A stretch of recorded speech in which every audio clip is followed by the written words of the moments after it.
Vamos fazer a entrega do prémio Professor Luís Vidigal. Eu gostava de, antes de fazer a entrega do prémio, fazer algumas considerações sobre o prémio em si, sobre a pessoa que é homenageada. Portanto, eu tinha pensado dizer que para a maior parte das pessoas que aqui estão, o professor Luís Vidigal era uma pessoa que eles não conheciam, que não tiveram o prazer de ter como alunos, mas de facto, olhando para a assistência, a maior parte das pessoas que aqui estão são pessoas que tiveram o prazer de o ter, ou como aluno, ou como colega, ou como amigo, seja como for. Portanto, o prémio é instituído em memória do professor Luís Manuel Vidigal, que foi um cientista, um pedagogo, um gestor de investigação e um professor muito importante deste departamento. Eu não vou deter-me muito a descrever o percurso, nem académico, nem científico, nem pessoal do professor Luís Vidigal, mas vou ligar um bocadinho com as apresentações que foram feitas na sessão de abertura, para dizer que o professor Luís Vidigal certamente gostaria muito de estar connosco agora, porque muitos dos temas que são hoje fulcrais para o nosso país, para os nossos alunos, para as nossas licenciaturas, eram temas que lhe eram muito caros. Portanto, o professor Luís Vidigal tirou o curso de Engenharia Eletrotécnica aqui no Técnico, fez uma experiência internacional, no caso nos Estados Unidos, onde se doutorou. Foi mencionado hoje na sessão de abertura que este tipo de experiência no estrangeiro é muito enriquecedor e é algo que os nossos alunos deviam de facto considerar fazer no âmbito do seu mestrado ou no âmbito de cursos de verão. Há múltiplas oportunidades e o professor Luís Vidigal também tomou na altura, aproveitou algumas dessas oportunidades e teve essa experiência. Essa experiência certamente lhe ensinou muito, ensinou-lhe como cientista, ensinou-lhe como pedagogo e ensinou-lhe muito sobre os valores que deveria, quando voltasse, que voltou, incutir não só nas pessoas que orientou em trabalho científico e académico, mas também nos alunos das múltiplas disciplinas que lecionou.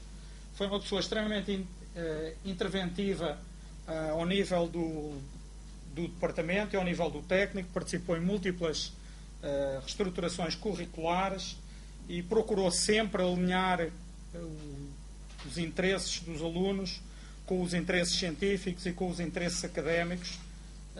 Era uma pessoa que ligava muito e tinha um especial pendor para o empreendedorismo, portanto era um tema que também ele acarinhava com muito cuidado e teve participação como empreendedor ou motor de empreendimento, de empreendedorismo, digo, em múltiplas empresas que ainda hoje existem.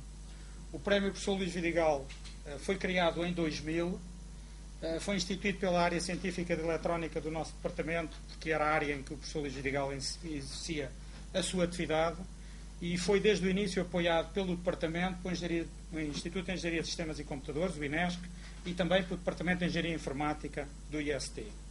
O objetivo deste prémio é galardoar anualmente os licenciados de qualquer mestrado do IST, portanto não há qualquer restrição ou barreira, que sejam autores da dissertação de mestrado que reúnam as melhores características científicas, de inovação e de qualidade e cujo tema da tese se enquadre nas áreas nas quais o professor Luís Vidigal tinha atividade ou exercia alguma influência, as áreas de engenharia eletrotécnica, áreas de informática e áreas relacionadas com computação. Muito rapidamente a falar sobre o prémio, há dois aspectos que convém mencionar. Um deles é a operacionalização. Há uma comissão de gestão que gera um fundo que foi criado com base em capital que foi obtido e instituído por organizações que se associaram à sua criação. Esta comissão de gestão tem uma atividade, eu diria, relativamente simples de gestão do fundo, definição do montante a atribuir, propõe o júri de avaliação ao Departamento de Engenharia Eletrotécnica, que depois oficialmente o promulga. E promove e coordena atividades, obviamente, relevantes para o prémio, nomeadamente coordena a entrega do prémio, que nos últimos anos tem sido integrada nestas jornadas de Engenharia Eletrotécnica o que nos tem deixado bastante satisfeitos por pensarmos que o professor Luís Vidigal gostaria muito de manutenção desta ligação muito direta com uma atividade que está na orla e que é gerida pelos próprios alunos. O outro aspecto não organizacional é a parte da avaliação do prémio. É um prémio científico, destina-se a galardoar, como eu disse, a melhor dissertação de mestrado. Melhor, obviamente, é algo que tem que ser definido, e para isso temos um júri cuja composição tem variado ao longo dos tempos, mas que nos últimos anos, e em particular este ano, é esta que aqui está, e que é um júri que nos deixa muitas garantias quanto à qualidade do trabalho que o júri tem tido, e que felizmente não tem sido um trabalho fácil, porque tem havido um número muito grande de muito bons trabalhos a concorrerem ao prémio. Desde a primeira edição do prémio, em 2000, 2001, em que era presidente do departamento o professor Afonso Barbosa e presidente do júri o professor Susana Paiva, duas pessoas que sempre apoiaram muito o prémio desde o seu início e que se disponibilizaram logo à partida para, portanto, participarem nesta avaliação e nesta organização. Desde essa altura até o momento, em 11 anos de prémio, tivemos vencedores oriundos de 6 cursos distintos do IST: Engenharia Eletrotécnica e Computadores, Informática e Computadores, Física Tecnológica, Biomédica, Redes de Comunicação e Eletrónica. Nestes cursos, obviamente, estão cursos que são lecionados no campus do Tagus Park, outros no campus da Alameda. O facto de termos tido vencedores de um número bastante alargado de cursos deixa-nos naturalmente muito satisfeitos, demonstra que o prémio tem vitalidade, é um prémio abrangente, é um prémio que tem reconhecimento. A qualidade dos trabalhos que são concorrentes ao prémio é uma prova disso mesmo. Tem um âmbito bastante claro, mas mesmo assim suficientemente diverso, o que se verifica todos os anos na diversidade de temas que aparecem a concurso para o prémio, e o número de concorrentes é adequado, como eu disse, com excelentes trabalhos. Este ano verificou-se que o número de trabalhos a concurso da Engenharia Eletrotécnica era inferior ao que nos últimos anos tinha acontecido, e eu só menciono esse facto porque acho que é um desafio que fica para os alunos que estão a terminar e que poderão concorrer ao prémio, portanto, da edição de 2012, que não devem deixar de o fazer, apesar de ser um prémio, como eu disse, muito concorrido e estar em competição com trabalhos de enorme qualidade. Na edição de 2011, o júri do prémio decidiu galardoar o trabalho intitulado Efficient Algorithms for the Assessment of Stochastic Multi-Objective Optimizers.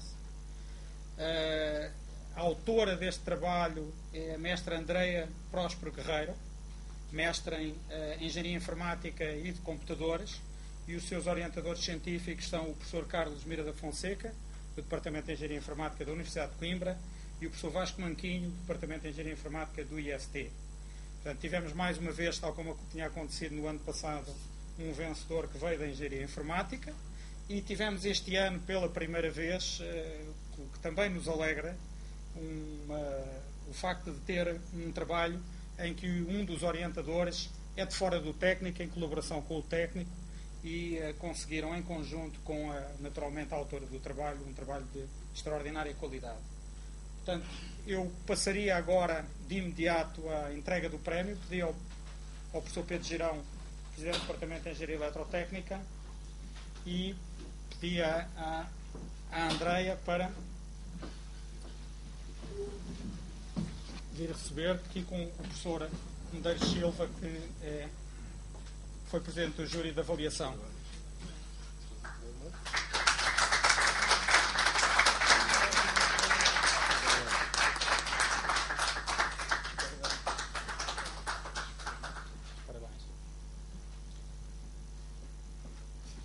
Eu pedi, a Comissão de Gestão tinha pedido à Andreia que fizesse uma apresentação muito sucinta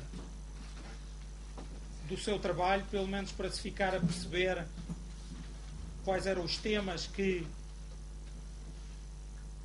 o trabalho cobria. Eu não sei se a parte do sucinto foi conseguida, mas ela tentará tentará dizer-nos um pouco sobre o trabalho que foi este ano elaborado pelo Prémio Professor Luís Vidigal. Bom dia. Bom dia. Eu vou tentar resumir então o trabalho desenvolvido durante a tese. O tema, como foi dito, é algoritmos eficientes para o cálculo de medidas de desempenho de otimizadores multiobjetivos estocásticos, orientado pelos professores Carlos Fonseca e Vasco Manquinho. Em otimização multiobjetivo, o objetivo dos otimizadores é encontrar soluções que são o melhor possíveis. O que acontece é que estas soluções, geralmente, encontradas pelos otimizadores, consistem em conjuntos de pontos que geralmente não é possível comparar. Ou seja, um otimizador devolve um conjunto de pontos e esse conjunto de pontos pode não ser tão bom, podem não ser todos melhores do que os pontos devolvidos por outros otimizadores. Portanto, há dificuldade em comparar esses conjuntos de pontos. E, além disso, o mesmo otimizador pode devolver conjuntos de pontos diferentes em cada execução. Para isso, são necessários métodos para avaliar então o desempenho dos diferentes otimizadores. E o meu trabalho centrou-se nisto. Foi em desenvolver algoritmos para dois tipos de métodos de avaliação de performance. Um deles foi o indicador de hipervolume e o seguinte foi a função de aproveitamento empírica. Começando pelo indicador de hipervolume. Este é um dos indicadores de qualidade mais utilizados, mais conhecidos. Consiste em medir a região acima de um conjunto de pontos devolvido por um otimizador e limitado por um ponto de referência. Ou seja, nesta imagem em duas dimensões consiste em medir esta área e num caso a três dimensões consiste em medir este volume. É muito importante que estes algoritmos sejam eficientes, porque muitas vezes são utilizados integrados noutros algoritmos. A maioria das abordagens a maioria dos algoritmos usam uma abordagem de varrimento dimensional. Neste caso, o trabalho que desenvolvi consistiu em dois algoritmos novos. Um para o caso a três dimensões, que tem a mesma complexidade que o algoritmo que já existia, o melhor algoritmo. A diferença é que usa uma abordagem que não foi utilizada em nenhum dos outros algoritmos que existia. Uma abordagem de divisão em conquista. No caso a quatro dimensões, desenvolvi um algoritmo com uma complexidade melhor do que o melhor algoritmo que existia antes. Ou seja, neste caso, a antiga complexidade, a melhor complexidade seria n ao quadrado log de n e eu consegui remover o log de n. Este algoritmo traduz-se também, passou a ser então o algoritmo mais rápido para o cálculo do hipervolume a quatro dimensões. O segundo método de avaliação foi a função de aproveitamento empírica, que consiste que permite estudar a distribuição de diferentes resultados devolvidos pelo mesmo otimizador em diferentes execuções. Ou seja, dado um ponto qualquer, é possível dizer qual a probabilidade desse otimizador encontrar uma solução tão boa ou melhor que essa solução, que esse ponto. Para isso é necessário definir várias regiões de probabilidade e para isso, para conseguir fazer isso, é preciso encontrar os pontos que definem essas regiões de probabilidade. Portanto, neste caso, o meu objetivo era desenvolver algoritmos para encontrar esses conjuntos de pontos. Um problema que surge aqui é que o número de pontos à saída pode ser muito grande, ou seja, tende a crescer com o aumento do número de conjuntos de entrada e com o aumento do número de pontos e número de dimensões também. Neste caso, eu desenvolvi dois novos algoritmos, um para o caso a duas dimensões e outro para o caso a quatro dimensões. O caso a duas dimensões tem o pormenor de ser sensível ao número de pontos à saída. Ou seja, tem a mesma complexidade que o algoritmo que existia no pior caso, mas no melhor caso a complexidade é mais baixa. Este passou também a ser o algoritmo mais rápido para o caso a duas dimensões. No caso a quatro dimensões, não existia nenhum algoritmo disponível. Eu propus o primeiro algoritmo para o caso a quatro dimensões, que, para além de ser o único algoritmo disponível, define também um limite no número de pontos à saída. Portanto, o meu trabalho nesta tese resume-se no desenvolvimento de quatro novos algoritmos, cada um deles que traz algo de novo, algo que não estava presente nos algoritmos que já existiam, e, em geral, são tão bons ou melhores do que os que existiam. E fica assim resumida o trabalho da minha tese. Gostaria só de terminar com alguns agradecimentos. Gostaria de agradecer aos meus pais e à minha irmã por todo o apoio e por terem paciência também por mim nas alturas de maior stress. Gostaria também de agradecer ao professor Carlos Fonseca, o meu orientador, por toda a ajuda neste trabalho, também por tudo o que me tem ensinado ao longo deste trabalho todo e por também ter muita paciência para rever várias vezes a minha tese. Gostaria também de agradecer ao professor Vasco Manquinho, o meu co-orientador, também pela ajuda e pelo trabalho de rever a minha tese. E por fim gostaria de agradecer ao IST pelo reconhecimento e por este prémio. Obrigada.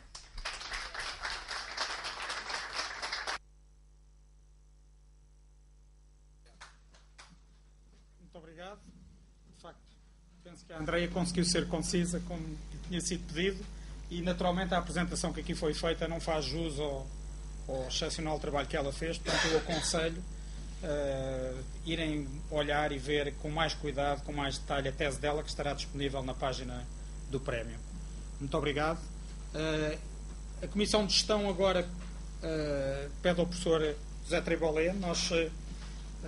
Tem sido tradição trazermos um convidado com uma temática todos os anos diferente. O professor Tribolé é subejamente conhecido e tinha uma ligação bastante profunda com o professor Luís Vidigal e neste caso tem uma ligação também muito profunda com o prémio, é membro da Comissão de Gestão e tem estado desde o início ligado a todas as atividades relacionadas com o prémio. Muito obrigado, Luís.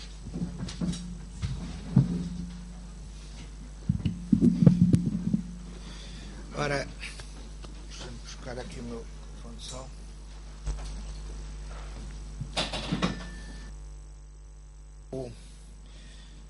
Estou sensibilizado pelo convite que me fizeram nesta efeméride este ano e é com muito prazer que me associo aqui a uma reflexão em homenagem ao nosso querido amigo Luís Vidigal.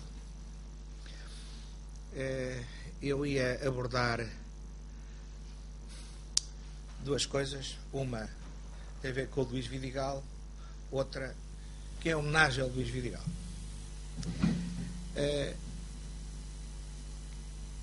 O privilégio que eu tive em conviver com o Luís Vidigal e com outros jovens que no final dos anos 70, por circunstâncias fortuitas, não é, da vida, como é assim que as coisas normalmente acontecem, tiveram a oportunidade de sincronizar esforços na construção de coisas que acreditavam. Aliás, à semelhança de toda uma geração que ao longo dos anos 70, finais dos anos 60 e ao longo dos anos 70,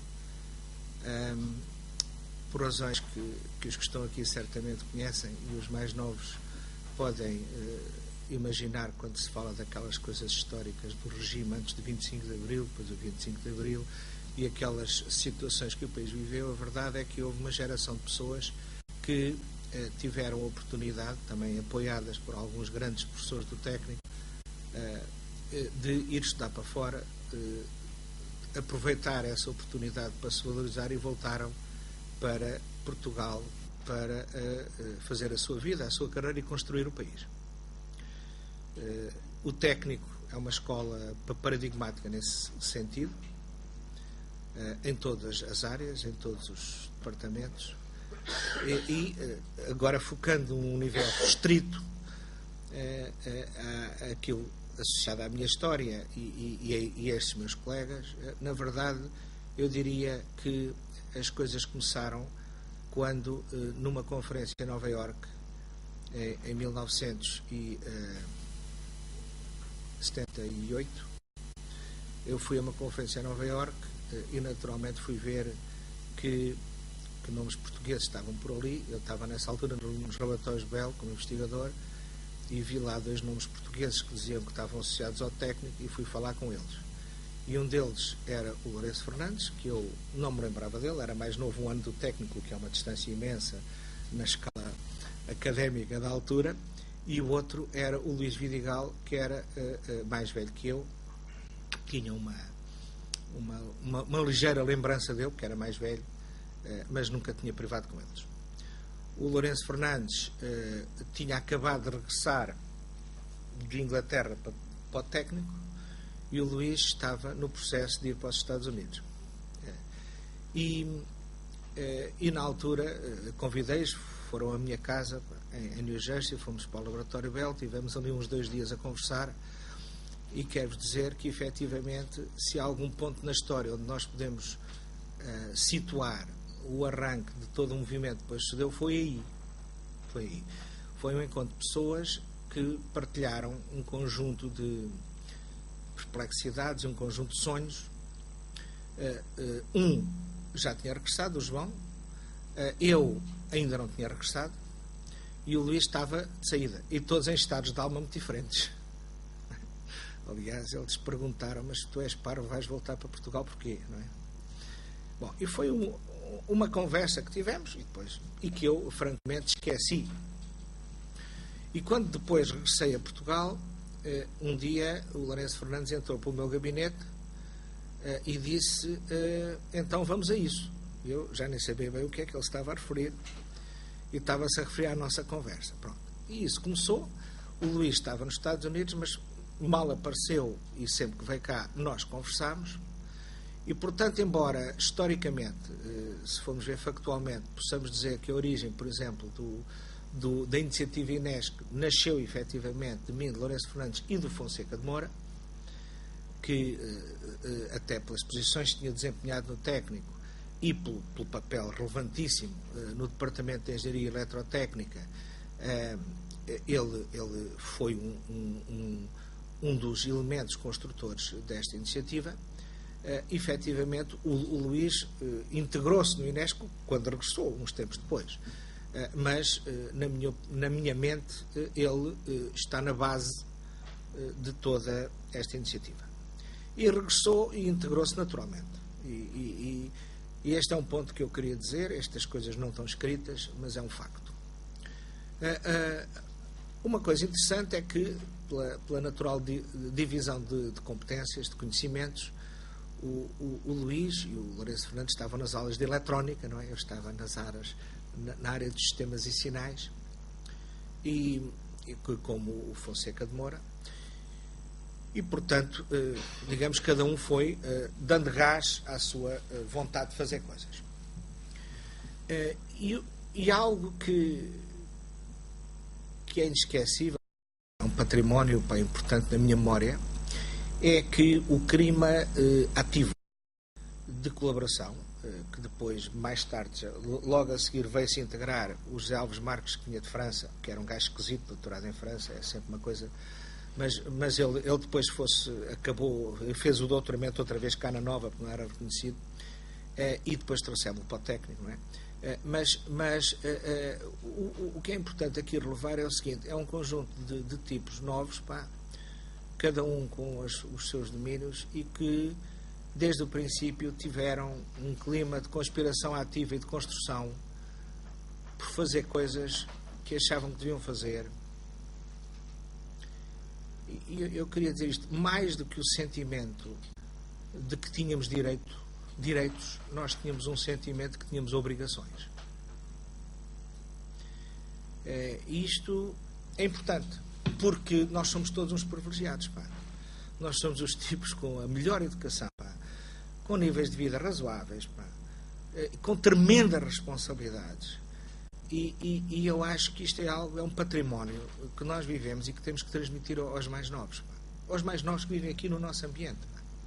Claro que têm direitos, e claro que têm de defender e lutar pelos seus direitos, mas têm que ser empenhados, têm que ser proativos nas obrigações que têm.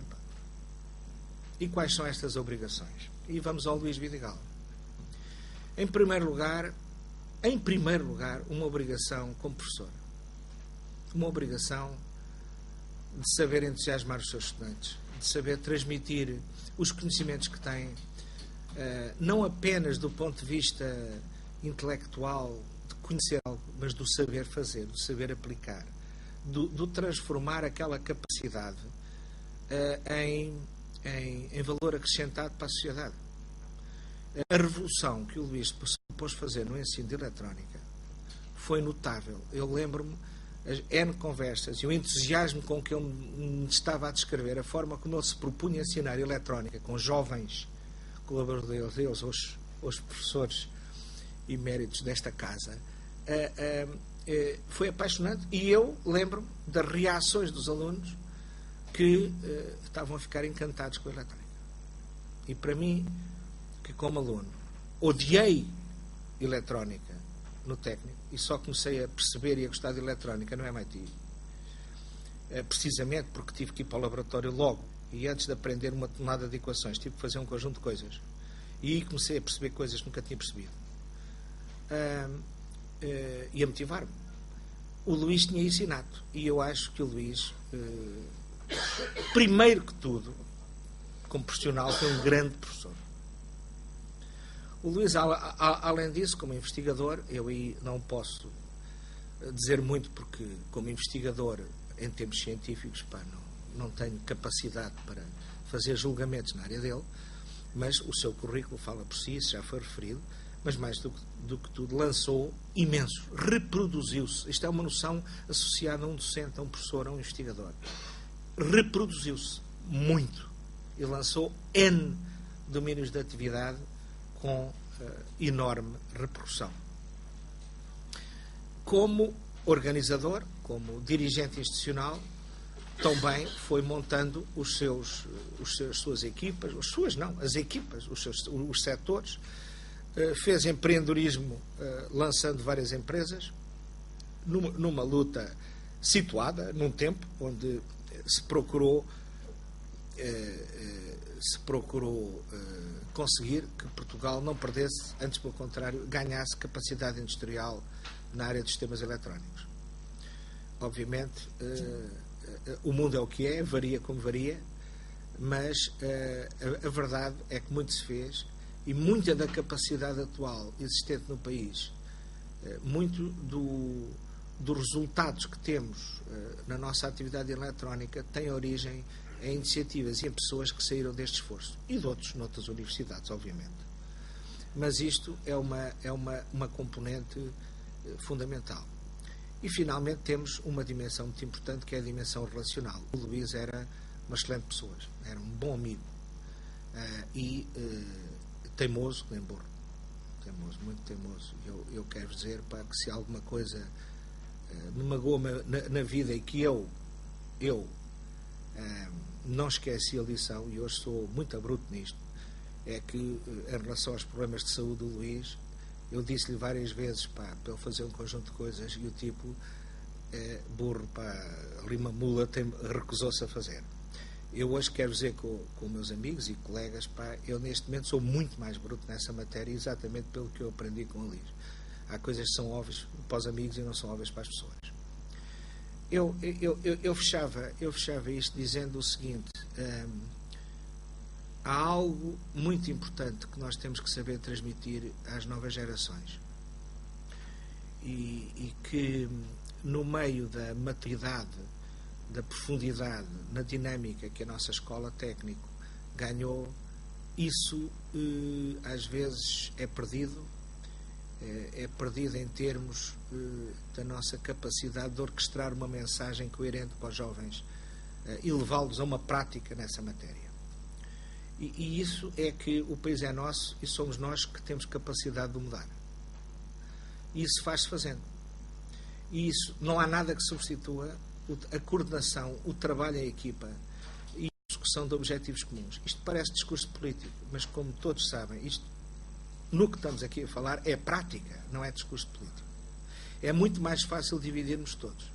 E se hoje temos na nossa escola um movimento, felizmente, já muito organizado e bem estruturado à volta do empreendedorismo no sentido da economia normal, de empresas no mercado,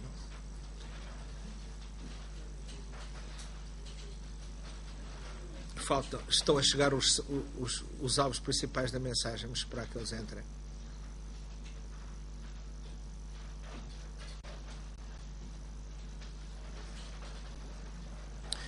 falta... há um outro empreendedorismo, que é um empreendedorismo que antecede esse, e que é aquele que realmente todo o nosso sistema académico, de ensino e de investigação e de desenvolvimento, traduzido pelo técnico e pelos institutos associados, o INESC, o Instituto das Telecomunicações, o ISE e os outros, que é um empreendedorismo que tem a ver, que lhe chamemos académico no sentido mais rico do termo.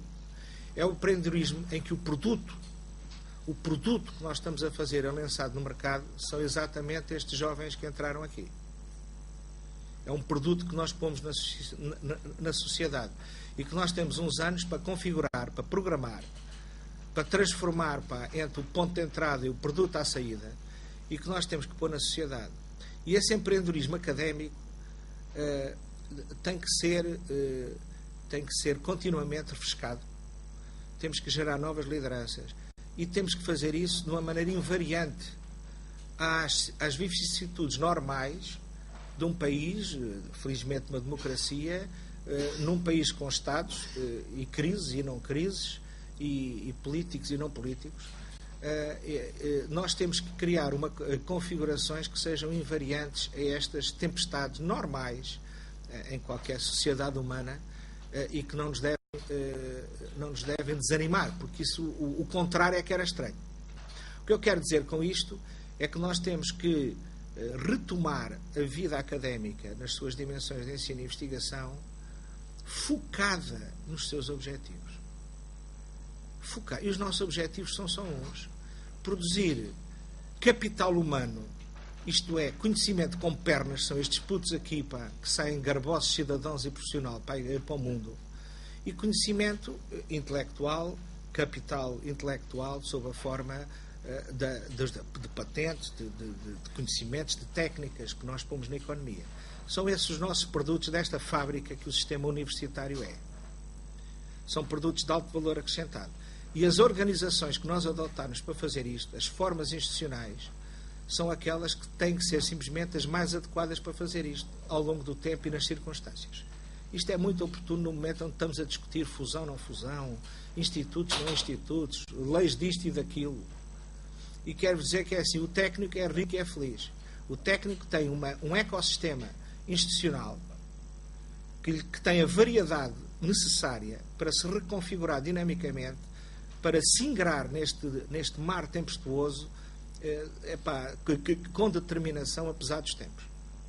Mas para isto, o corpo docente, professores e investigadores, mais do que tudo, tem que ter o espírito fresco, o espírito sempre jovem e ativo, para, mais do que pensarem na determinada defesa dos seus direitos, das suas prerrogativas, da sua segurança, pensarem antes na obrigação que têm, como privilegiados que são, em contribuir para o país e para o futuro.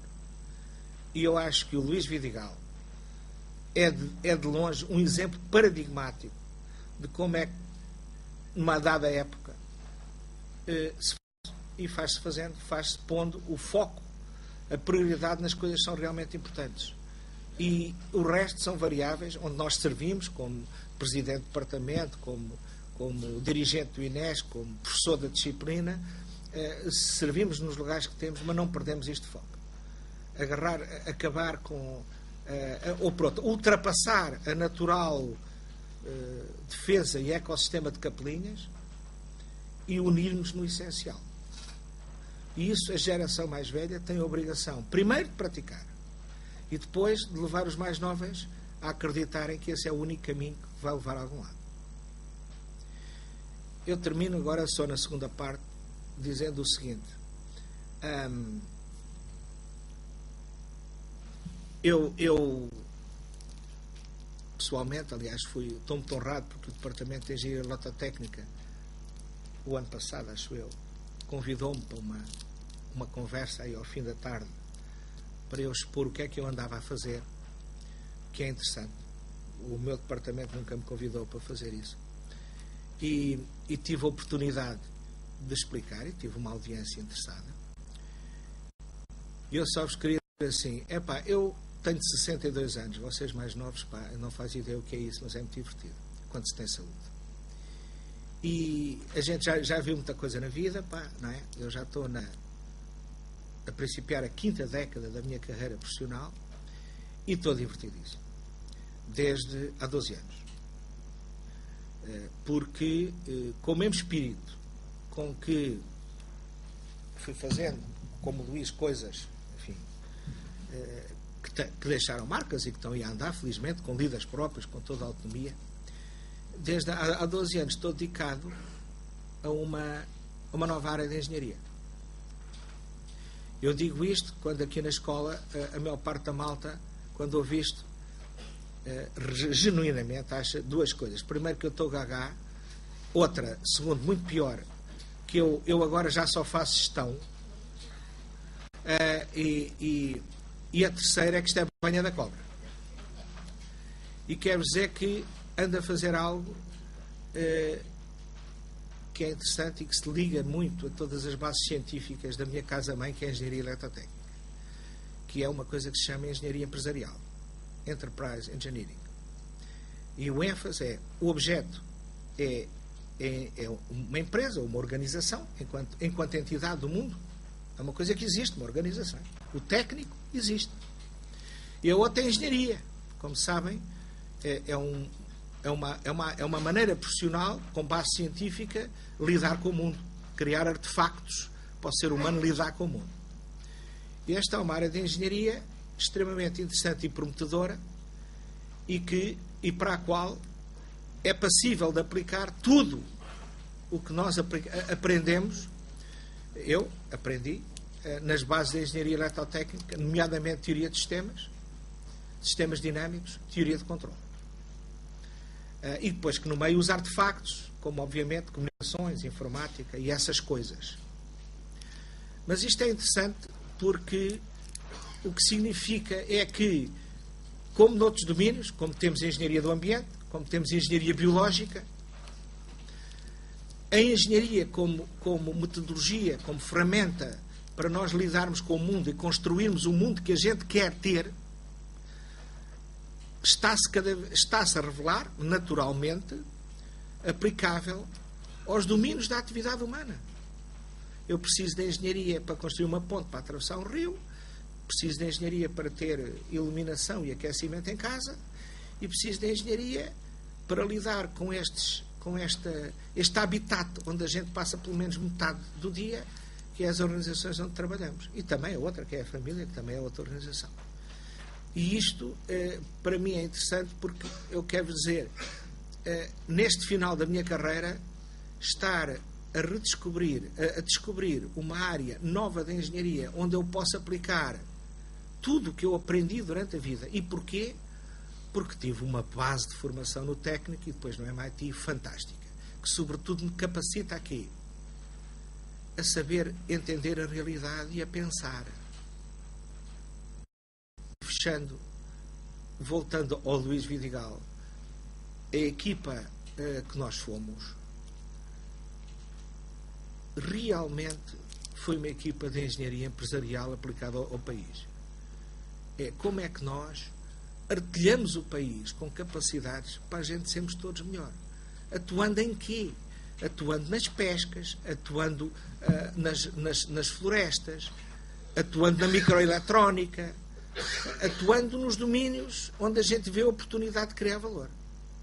Portanto, muito mais que sermos conduzidos apenas pelas prioridades ditadas, pelos dinheiros europeus, ou os programas de investigação europeus, ou os programas da Fundação de Ciência e Tecnologia, ainda bem que existem, e são oportunidades para usarmos, mas o foco da nossa vida e o foco da nossa atividade não é esse. O foco da nossa atividade é realmente engenheirarmos o mundo em que vivemos, para todos vivermos melhor. E, em particular, para aqueles que vivemos em Portugal, melhorarmos o nosso país. Essa é a nossa missão e essa é a nossa ambição. Isto numa Assembleia onde nós somos privilegiadíssimos. Temos muitas obrigações. E, primeiro que tudo, devemos arrumar a cabeça e saber como é que nos conduzimos perante elas. Temos muitos deveres. Os direitos que nós temos devem vir depois. Muito obrigado.